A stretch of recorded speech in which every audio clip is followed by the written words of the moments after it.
25th, 2015, and we want to know, will Divergence finally bring Robot Chicken Lex Luthor into the comics? Are you sure you want to do that, Damian? All this and more is coming up now. It's the sneak peeks of DCU.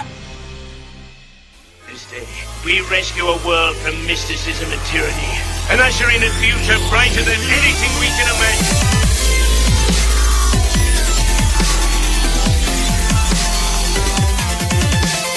Look, up in the sky, it's a bird. It's a plane. Distress Citizens Radio.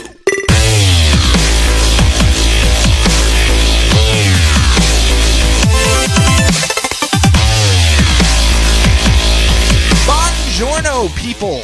How are you today? I, of course, am Sean Lamont, comic book reader extraordinaire, welcoming you to another episode of the DCR, and this week, we're talking about the future, the not too distant future, like a week from now, really, but it's all of the books, the sneak peek, 8-page little preludes, as I've been calling them, to the DCU, as they have been naming it, the new run of books that they're going to be releasing here, and I am not going to be doing it alone because with me, as always, Mr. Brian Glein. Hello, sir. Bienvenue. Ciao. Hola. Willkommen. What are all the things that happen when I restart one of my Apple devices? Yes, say things. But how are you today?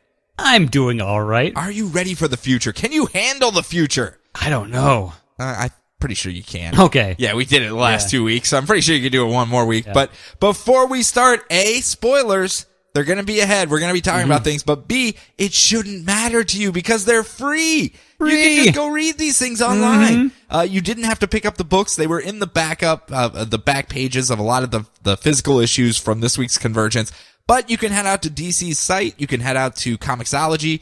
There's a couple places where you can just hop on out there and just read these issues willy-nilly whenever you feel like it. Just, hey, you know what I feel like reading right now? Some Martian Manhunter. I'm going to read some Martian Manhunter right now. And you're just going to sit down and read it. And it's right there for you. So you have no excuse. Go out there, read the stuff before you listen. If you don't, you have no one to blame but yourself if you get spoiled on anything. Fair enough? Fair enough. So first off, I figured I'd start off with the marquee book of this week is it's pronounced Marquis. Marquis book of this week, the Batman Superman, which is we're not going to get any emails about that at all.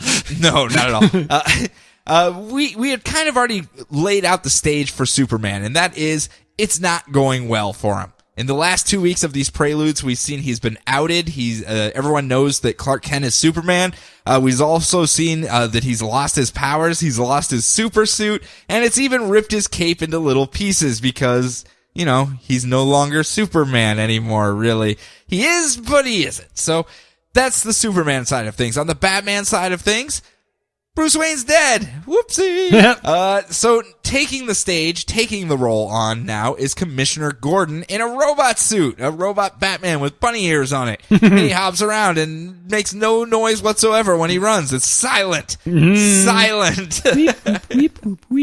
But where we pick up here, it's the first meeting between these two new iterations of these characters.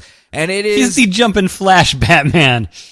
You don't remember that old PlayStation game? I remember that, but no. Man, I just want to see everything from the first-person view of him just jumping over Gotham. Nope. But where we're picking up here, we're in Gotham. We're actually in Wayne Tower, where a buzz-cut t-shirt and jeans and Alabama mud-stomping boots Superman has rolled into Wayne Tower on a motorcycle to beat up a bunch of guys with kind of future weapons. We saw in a previous issue, right before Convergence, that he was dealing with people that were wielding Lex Tech gear, it looked like, and that may be the case here as well, but all it looks like is future weaponry. And instead of having superpowers, he's super weak right now in comparison to his normal self. He has the tattered remains of his invulnerable cape wrapped around his fist so that he can punch things without injuring himself. So he looks ripped as hell. military cut, just raw, I'm Superman and I'm going to stomp your face in, and just starts punching these guys in the face like, yeah, I'm Superman now. And that's when the new Batman rolls up in his robot suit, absolutely silent. That's why he didn't know he was there. Made no sound whatsoever, and kind of grabs him and goes, "Who the hell are you?" Because he doesn't have a super suit. He's not using superpowers. He looks very different. He's just some random military-looking guy in a Superman T-shirt. That's about the only thing that would say he is Superman. So this Commissioner Gordon in a robot suit grabs him and goes, "Who the hell are you?" And Superman goes, "Wait a minute, who the hell are you? You're not the Batman that I know." And they start tussling until Superman realizes there's no way he can win this fight. So he jumps on his motorcycle and tears on out of there. He's a rebel now. A rebel. And the Batman robot suit chases after him silently, making no noise whatsoever. And eventually Superman tries to get the drop on him by turning the bike around and sending it back at him like a missile. Jumps off of it, does no damage, and he's out of gas. He's just laying on the ground, beat up. And he's like, what am I going to do? How am I going to get out of this? And that is when an unlikely ally shows up. A hand reaches in from off panel and says, why don't you just tell him that you're working for me? Lex Luthor! It's Lex Luthor in a trench coat and future sunglasses and these rock star gloves and boots, and he's on hover discs, and he's just like, yeah, I own this shit. What? When Lex Luthor is around, everyone should be asking, where's Lex Luthor? Absolutely was a little caught off guard by this one. A lot of people saying the coat is kind of the All-Star Superman style jacket that the professor was wearing in that. And then mixed with, it looks like he has some fourth world stuff now from the end of the Darkseid War that's obviously coming up. That's going to get into a lot of fourth world stuff. So maybe he did a little pillaging and looting after the fact, and now he's all dressed up like a rock star on hover discs, flying around working with this roided up Superman, wearing the really tight t-shirt and punchy fists and playing fisticuffs all over the place. It's an odd dynamic. It is not the normal Superman story that you have been used to thus far. Don't you want to see what's going on? Don't you want to read these books? Would you like to know more? Click here. Yes. Again, very interesting. I'm sold. I want to see what happens here, but that Lex Luthor look, man. Whew, that is a weird look for Lex Luthor. All right. I'm moving on to the DC sneak peek of Batman Beyond. Oh. The one that I think I forgot to mention that was going to be happening when I was doing my big list a few months ago. Are we in the far future? We are in the far future of 35 years from now. Okay. It's former Red Robin Tim Drake, who, as we all know, is currently living as Batman Beyond in the dystopic Futures End timeline with the Brother Eye spider robots. So he flies around fighting this just awesome-looking three-headed Zoid Hydra thing and getting used to the Alfred AI that's in his helmet and helps a bunch of rebels defeat it. And then it gets super awkward when he meets a bunch of what I'm assuming are his supporting cast members, including Terry McGinnis's little brother. And he's all, hey, I'm totally one of Terry's friends who he entrusted with the suit because I knew I could carry on his legacy and not just some rando he met in the past who happened to fit into the suit thanks to an eccentric billionaire's bizarre taste in wards. Honest. Apparently this is not just all dystopian future. From some of the sneak peeks that we've seen ahead, this Earth is still in the middle of the war against Brother Eye and his spider robots. So there is civilization on one side of the world and then spider wreckage robot armies over here. Okay, so there'll be a little bit more to that. Yeah, so it's not just going to be Batman Beyond in dystopian land, just like, oh, everything's so horrible. Yeah. Everyone's dying. And Bernard Chang's doing this. Yeah, different style gorgeous. though. Yeah, I mean, I can still see his style in there. Yeah, but you know, it has a very different a lot more robots than you would normally see in, like, say, an issue of Demon Knights. You know, maybe one more robot than we saw. All I know is continuing the trend of all of my favorite artists going to work on Batman books. Sigh. Are you really crushed? Because they're doing different takes on Batman. It's not like they're just doing a Batman book. They're all tangentially attached to Batman. I know. All I know is if I had heard that there was a Batman Beyond book spinning out of Future's End, I was so excited. And then in those last two issues, they said, this character that you're really enjoying, and you think he's going to take his cool girlfriend with him and everything. Yoink! It's like, oh, Tim Drake, huh? Welcome to Argus, Terry McGinnis. Yeah. Yep. As the hook just comes out and draws him off stage. Ah, poor guy. Yeah. I'm willing to give it a shot, though. Yeah. They have some good ideas with this. As I said, they're not going to make it full dystopian.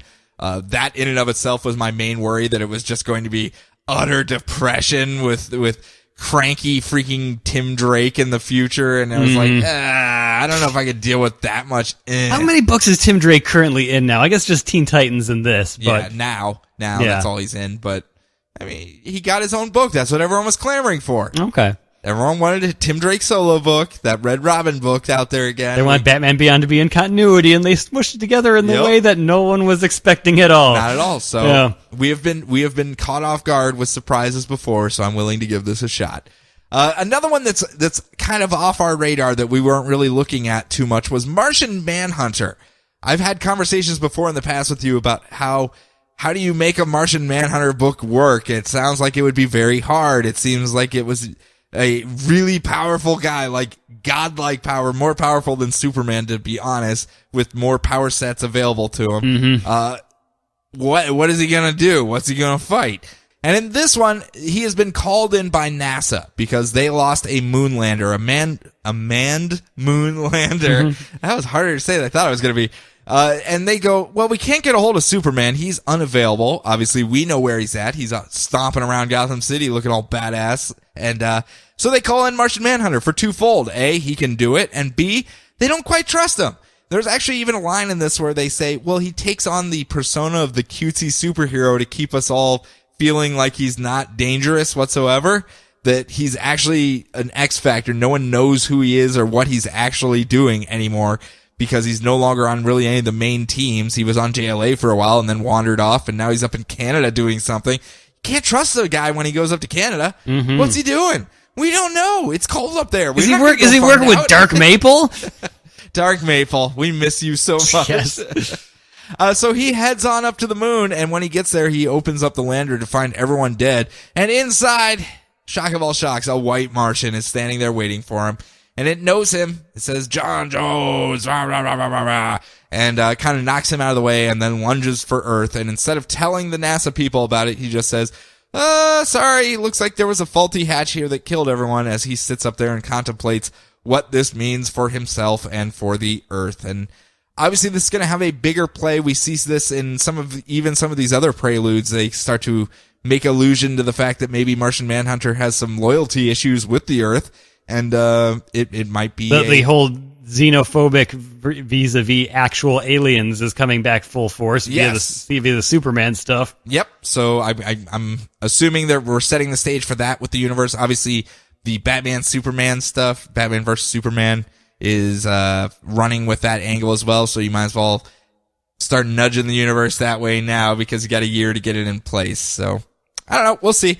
Martian Manhunter has not been a breakaway character for me whatsoever, so I'm cautious with this one, but I do want to see what they're able to do with him, because I am legitimately curious to see how you can do a Martian Manhunter solo, and I'm going to get my chance to see it. So, Next up, very much more on our radar, to say the least. Holy cow. Robin, son of Batman, done entirely by Patrick Gleason. And basically made for us. Yeah. I mean, just the main cast alone, I'm like, okay. Thank you, I guess. So Damian is now traveling the world, trying to right the wrongs of his past. So he tries to return a scroll he stole. Man, that's hard to say too. When he was in the League of Assassins to an elderly Chinese man, when he gets attacked by ninjas. Man, what could be worse than ninjas? Man-bats. Ninja man-bats. So he gets bum rushed, but he has a plan. He breaks out a little bat skull whistle he wears on a chain around his neck, and it summons a large, shadowy bat-like figure, and it's Goliath, Damian's pet werebat. The alpha man bat. Yeah. Really. Like the biggest, strongest, meanest, badassest man bat there is. He's big and he's red and he's gonna mess up some man bats. The people of the village thank him for saving them and returning their scrolls, but a shadowy hooded figure with many eyes is lurking off in the distance, making cryptic statements about how Damian cannot atone for his year of blood. I think that's Nobody from the first arc of Batman and Robin. I vaguely recall seeing him like in the shadows in that first issue I read. Yeah, I thought he looked vaguely familiar. Yeah, so. He was the guy that was trying to get Damian to embrace the killing method instead of Batman's no-kill role, and it was a back and forth, and it ended up being he was the son of one of the guys that trained Batman, so there was like this whole legacy thing going on as well, so it will be an interesting foil. I don't know if he should be a villain, though. Obviously, I don't think it's the same person, because the last one was dunked into molten metal and just kind of disintegrated a la End of Terminator. But hey, Steel could show up and get him out of there. He could, but I don't think these are the same people here, so obviously they're going to take a different route with it. But again, this book is just great. The fact that they offer him like rutabagas and stuff as thanks, and his stomach is growling, and he's just like, thank you very much for the rutabagas. Yeah, fly-covered rutabagas. He's just like, the look on his face where it's like, he's obviously hungry, but he does not want to eat this at all. It's so good. It's just such good body language. That's what he gets as his reward for saving this entire monastery, and he's just like, nope, gotta be a nice guy, gotta be civil. Thank you very much. Please and thank yous. Oh my God, Goliath is so toyetic, it's not even funny. It really is. Oh my God. Dude, if they release Come on, Imaginext Goliath. Come on. Yeah, if they release a 2-pack of Goliath with the Damian that can ride on the back of it, I will buy that thing so fast. It's not even funny. I have a giant man bat and Damian riding it. It's so awesome. Oh my God. Just take our money now. That's pretty much what it is. And I'm happy to see Gleason continuing with it because he was such a key part of developing Damian Wayne into a likable character for me. So, yay! Win-win for me. So, next up, speaking of win-wins, Grayson. Grayson.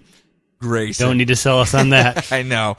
I'm going to tone down the rhetoric a little bit because I have preached from the mountaintop on how great this series is. And this little prelude is kind of an introduction to the new status quo because at the end... They wanted you to sell throat lozenges from that mountaintop, but you just talked about Grayson instead. Yep.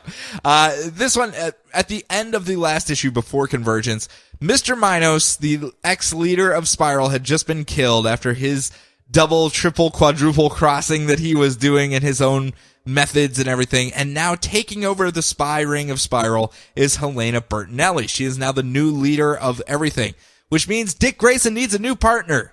And in this case, it is Agent Number 1, the super sexy Saudi Arabian guy that was just like, yeah, I'm swarthy. I'm going to out-sexy you, Grayson. But the entire time, he just keeps calling Grayson an idiot, and Grayson keeps complaining over the comms to Helena, like, he keeps calling me an idiot. He's very mean. It's very fun. It's very light. It's kind of fun. But what they're doing is having a mid-air hostage rescue because some terrorists have taken a kid hostage. Turns out to be Hal Jordan's nephew. Whoopsie. So they have been tasked to help it out and rescue the nephew, and they do it by accidentally knocking the kid out of the plane, like having an argument with one another because Agent 1 is getting into an argument with Grayson saying, I'm not a terrorist, quit looking at me like that. And then while they're having their scuffle, they knock the kid out of the plane, and then they jump out after him and save him.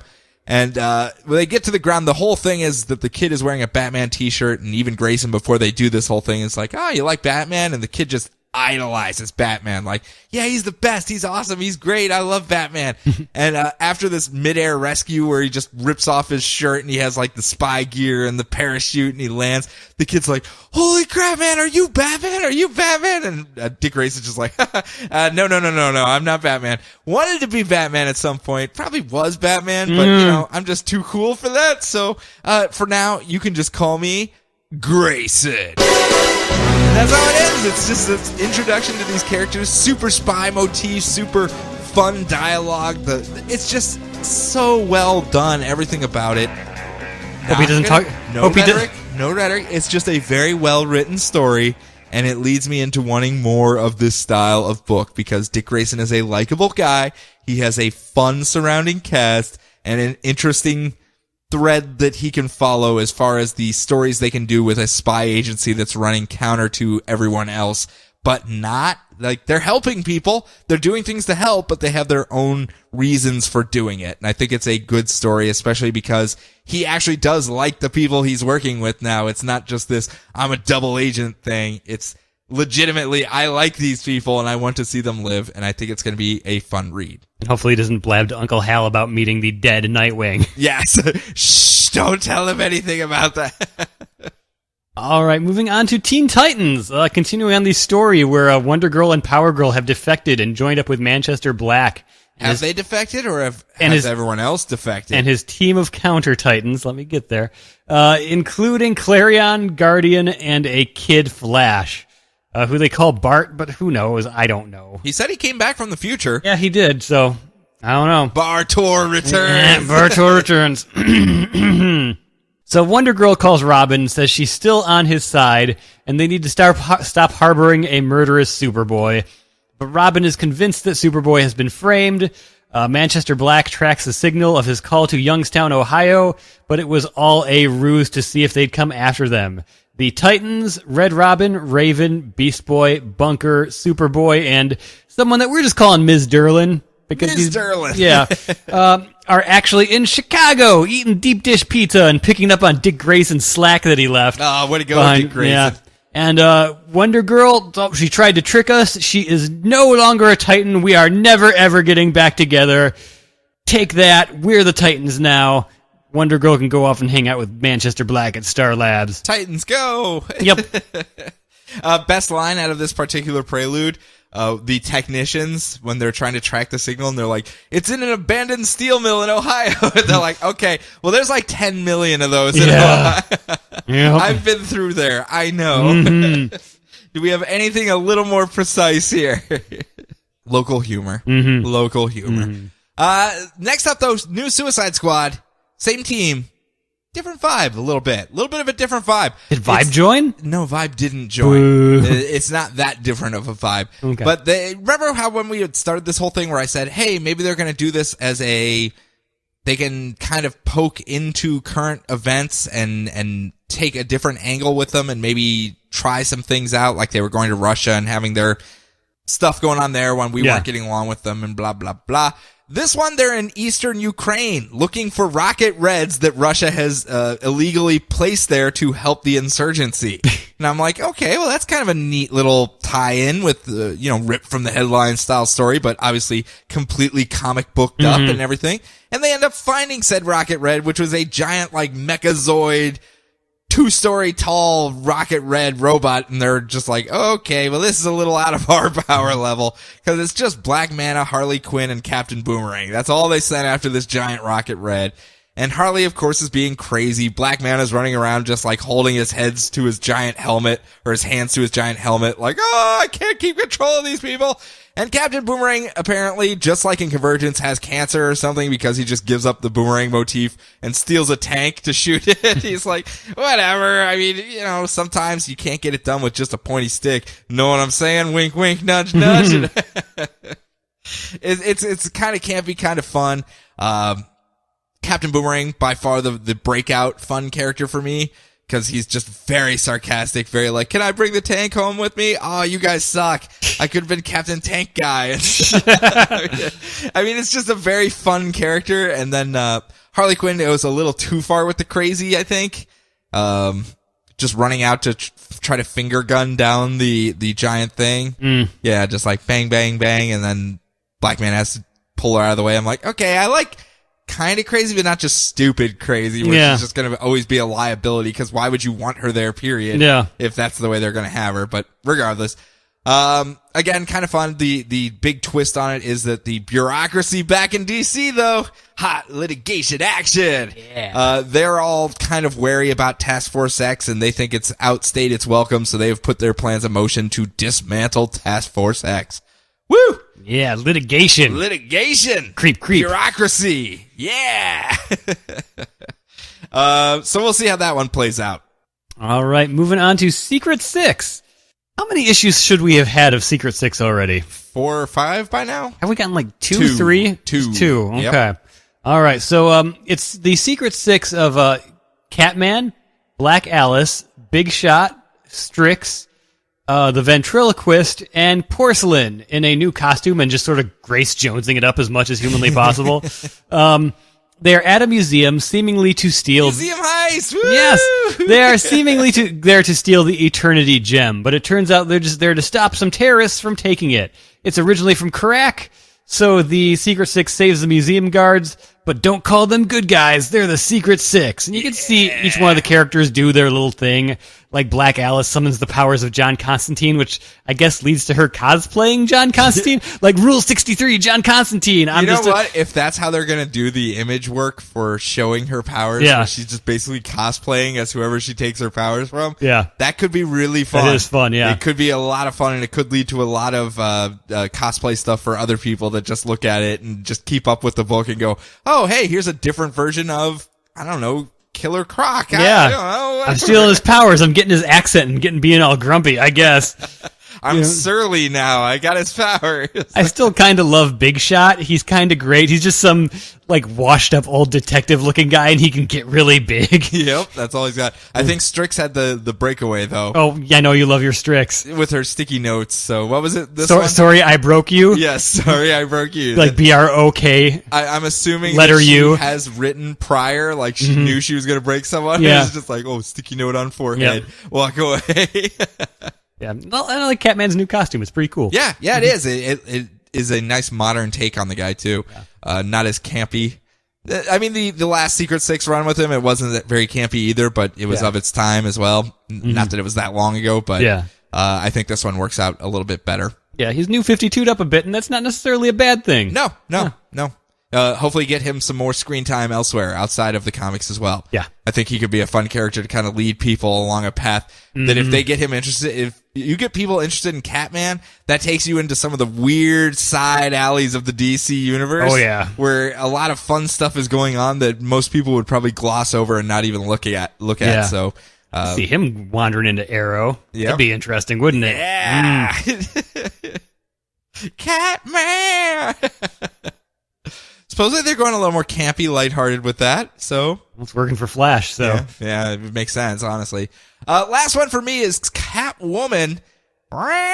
See what I did there? Went from Catman to Catwoman, which is so not campy, it is not even funny. It is the polar opposite of campy. This is deep, dark, political intrigue, mob, war, drama... I mean, this is some serious storytelling going on here. And what this acts as is kind of an introduction to the characters in the scene from where it left off prior to Convergence. And it's Selina Kyle attending a party where all of the other crime bosses are also going to be present because there is a war going on. There's a mob war going on. There's a gang war coming? A gang war.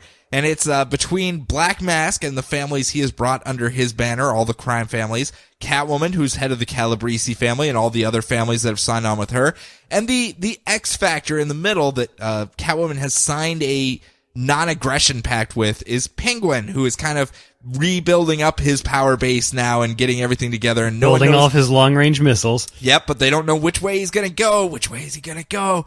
Who's he going to help? Where's he going to aim those projectiles? We don't know. They do like to track Catwoman that's in their programming. But as they're walking into this party, the worst undercover stakeout job ever of Alvarez and Keyes are standing there, and literally every single person sees them stand there like, oh, cops. They're not very good at hiding, and it's just Alvarez and Keyes with binoculars and just, put up the newspaper so they can't see the binoculars. I mean, I love Keyes and Alvarez so much. I do too.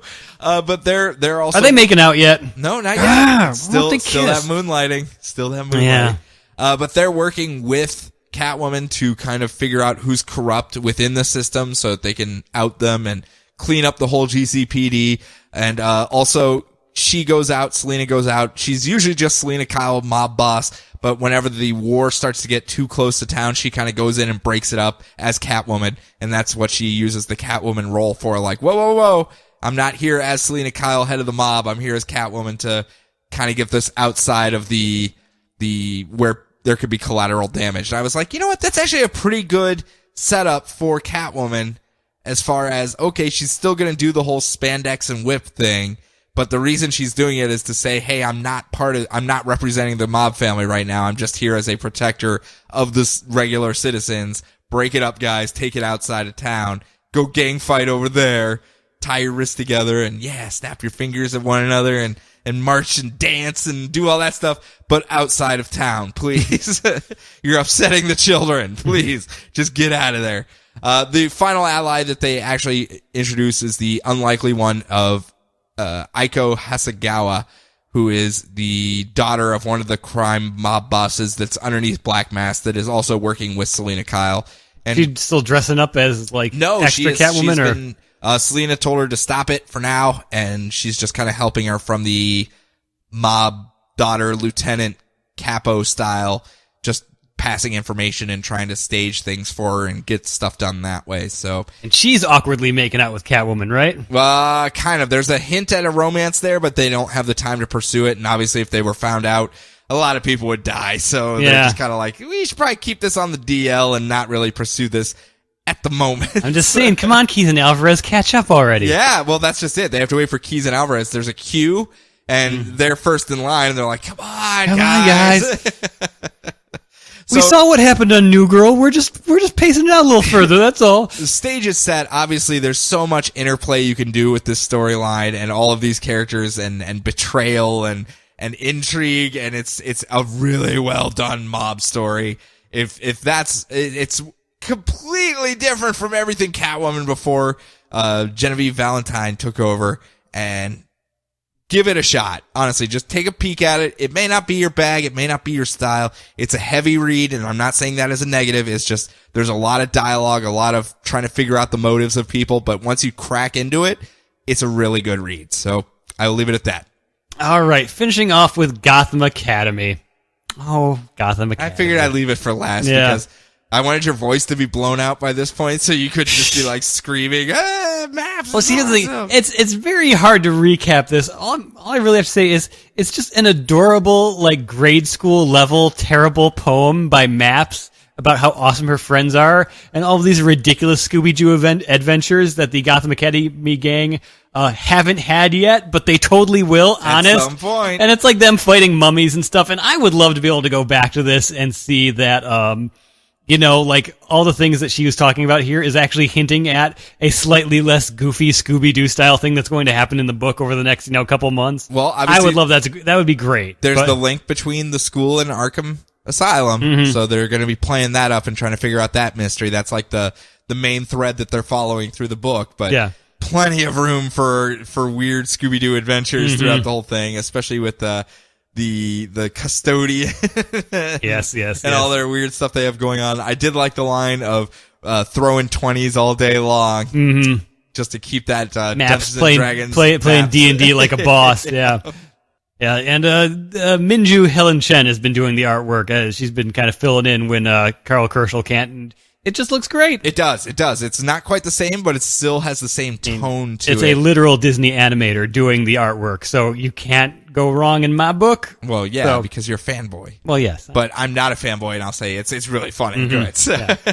It's something you don't get anywhere else. It looks great. Yes, and I think they should. I'm really happy they're embracing that. Yeah. With some of I know it's not like their marquee books; it's their Marquis books. Thank you. And but it is still being tossed out there and tried. A lot of these different art styles. Obviously, the post-Convergence books are really taking the landscape some risks. is not that house style that everyone kept harping about. No, and if I hear that said at all, I'm just kind of be like, guys, come on. I understand there's some uniformity in some of their main books, like the Justice League, Batman, and even that there's not really.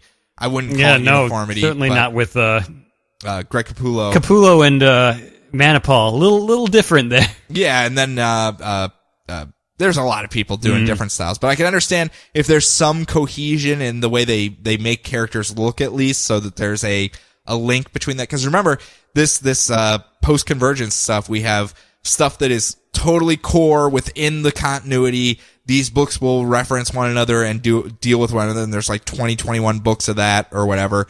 And then the rest of them are kind of just loosely tied. Kind of some of them are in the future, some of them are just side books that, it doesn't have to really be a Prez slave will probably time. never affect continuity, but it still looks cool. Yeah, it'll be fun. It's just hey, we want to do this story, but we can't without jacking up everyone else's story, but we think you guys will enjoy it, so Well, I still think it would have taken some big old brass balls if Prez was suddenly the president of the DC universe. Well, yeah, obviously that would have been a big change up on things, and Lex Luthor would have maybe run against her the next one. Yeah, It yeah. would have been really awkward for the ads then. Yep. Lex Luthor says that President Beth is horrible.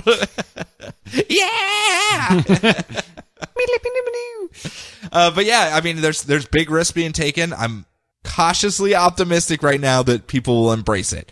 I see a mixed bag, but I see mostly excitement on some of these different books, and I'm hoping that translates into sales and people give it a shot and don't just look at it and go, well, if it can make it past 8, I'll pick up the trade. Yeah. Speaking of all of these little things here that they have here on the website, at least I didn't see on Comixology, like Grayson and Gotham Academy at least, and then last week I think it was for Gotham by Midnight, all have links underneath saying, hey guys, we sped up our trade release. It's going to be out before these issues come out so you can actually catch up on everything before we jump in. Aren't you guys happy with us? We can make you wait. And A, the fact that they're actually promoting it that way, and B, that they are giving these books that need that maintenance, I guess you could say. The push, hey, let's jump in like Kirkman did with Walking Dead, where he's like, hey, you want to catch up before the next story arc starts? Hey, here's the trade. Here you go. Yeah, and I really appreciate that they're doing that, and I hope they kind of follow that with some of their other books as well that that can't wait that year for the trade to release. I mean, you can't do that for some of these books because people want to read it, but they want to wait for the trade. There are plenty of people that just are trade readers. That's what they are. I understand it completely. I have my bookshelves over here full of trades. Absolutely love them, but I buy the singles, sell them off to finance the trades, and that's it. So, I can completely understand why people would just wait for it. I'm happy to see DC's trying to start accommodating them so that these books that need the lifeblood can actually get it and get the readers in there to join in. So Grayson, Gotham Academy, Gotham by Midnight, jump on that. Yeah, and Batgirl as well. Yeah, there was a couple of them. So I'm just happy to see that myself. But that's all of them. That's all of our little preludes for this week. So next week, I don't think I have what we have coming up. We have more books coming up next week. We'll just say that. It's the last of the ones that they're doing. There's only like 3 that aren't getting a prelude, so anything that's left over, that's next week, and we'll just say that because I don't want to put the whole show on pause while I look it up. Yeah. If you do want to reach us, though, you can do so at various channels. The internet? Yeah, well, I guess one channel, really. The internet. Yeah. I mean, if you want to send us a letter, you can, too, but good luck, I guess, finding our studio. And it's actually probably not that hard knowing the internet, but you can email us at feedback@dcrpodcast.com. Otherwise, we are DCR Podcast everywhere else, so it's pretty easy to find us. We know you guys know how to use Google. So, Brian, do you have anything before we take off? Is there anything you want to chat about? Are you aware of Kaiju Max? Kaiju Max. Why does it sound familiar? It is a comic coming out from Ani Press right now. It's 2 issues in. It is by Xander Cannon of Top 10 fame. That is an awesome name, by the way. Xander Cannon. Oh, I know, yeah. It is literally Oz on an island full of gigantic kaiju monsters. Wait, what? The prison wardens are like Ultramen and Power Rangers who have imprisoned a bunch of kaiju on an island. It is amazing. Do they make like kaiju shivs and stuff? Yes, Holy they do. Cow. It's super cartoony artwork, but it flat out says like on the letters page, and like everyone's like, "This is not for kids. Do not put this in the hands of children." It is awesome. What's the name of this again? Kaiju Max. Okay. I forgot to bring it over. I was going to give you the issue. I kind of like what Oni Press is doing with their really out there concepts right now. They're not as, I don't even want to use the word safe because it's not safe. Image has a lot of easily translatable stories. I will say it that way. They can move to different media properties fairly easily. While Oni Press seems to be really pushing the edge on some of the books that they're releasing out there, and I'm kind of happy to see that. As I said, big fan of Six Gun.